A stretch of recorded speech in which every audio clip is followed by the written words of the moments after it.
Весели дечиња, новогодишни пакетчиња и Дедо Мраз кој слета со хеликоптер. Традиционално и оваа година, децата на нашите мировници во странство го пречекаа Дедо Мраз на тренинг центарот за пилоти во касарната Страшо Пинџур во Петровец.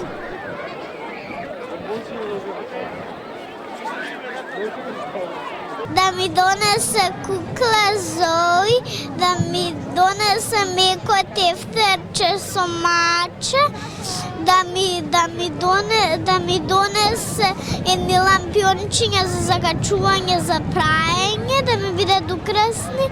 Елка мече. Brawl Stars играчки, зашто Brawl Stars ми обиле да игра од сите игри. Преку видеоконференциска врска се премостија километрите далечина меѓу татковината и нашите мировници во меѓународните мисии. Државниот и воениот врв упатија пораки на благодарност до припадниците на армијата во Косово, Босна, Либан, Латвија, Романија, Бугарија и Германија. Председателката Силјановска давкова со порака: ви посакувам успешно да продолжите, гордо да представувате армијата, затоа што имате што да представите. Се чини дека никогаш на светот мирот не му бил попотребен.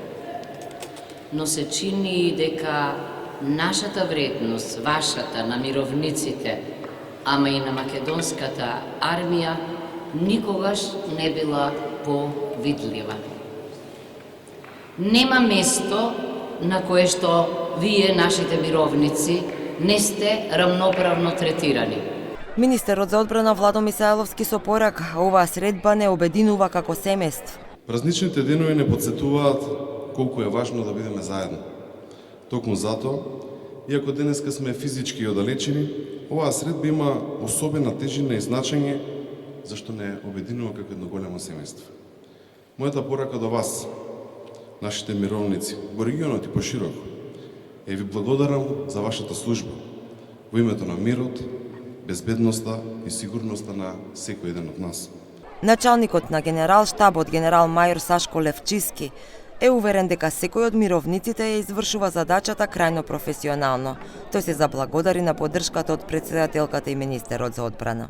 Јас нема да ви кажувам како треба да ја вршите вашата задача, затоа што сум уверен дека ја извршувате крајно професионално и јас стојам позади секој еден од вас. Знам дека некои од контингентите веќе се подготвуваат да се вратат и верувам дека веќе во новата година или на самиот прак на старата година ќе имаат прилика да се спојат со нивните најблиски. Честитки и пораки за добро здравје во новата година упатија и од нашите контингенти од мисиите во странство.